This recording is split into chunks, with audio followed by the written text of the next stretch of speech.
বন্ধুরা, আজকে ইলা রান্নাঘরে আবার চলে এসেছি।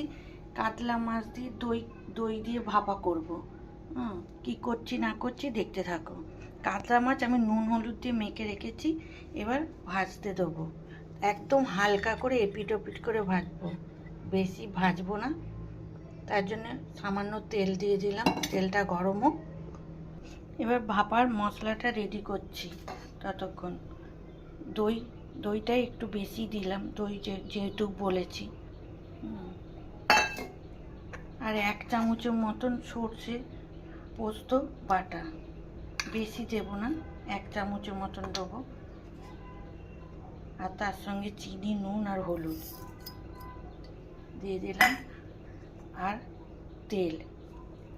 ভালো করে মেখে নিচ্ছি, মশলা ভালো করে মেখে নিয়েছি। এবার তেল গরম হয়ে গেছে, ওর মধ্যে মাছগুলো দিয়ে দেবো।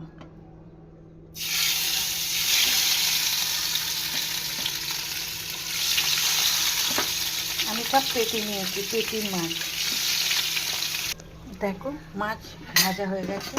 আমি বলেছিলাম জাস্ট হালকা করে এপিট ওপিট করে নেবো।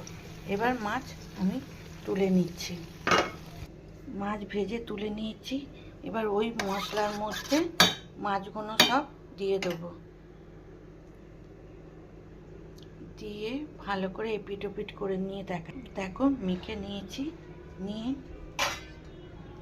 এবার চাপা দিয়ে একটা কড়াইয়ে জল দিয়ে দিয়েছি, জলে স্ট্যান্ড বসিয়ে দিয়ে এটাকে চাপিয়ে দিলাম, দিয়ে একটা ভারী জিনিস চাপা দিয়ে দিলাম। এবার ভাপা হোক। দেখো হয়ে গেছে, একটুখানি বন্ধ করে দিচ্ছি, একটুখানি ঠান্ডা হোক, তারপর খুলে দেখাচ্ছি।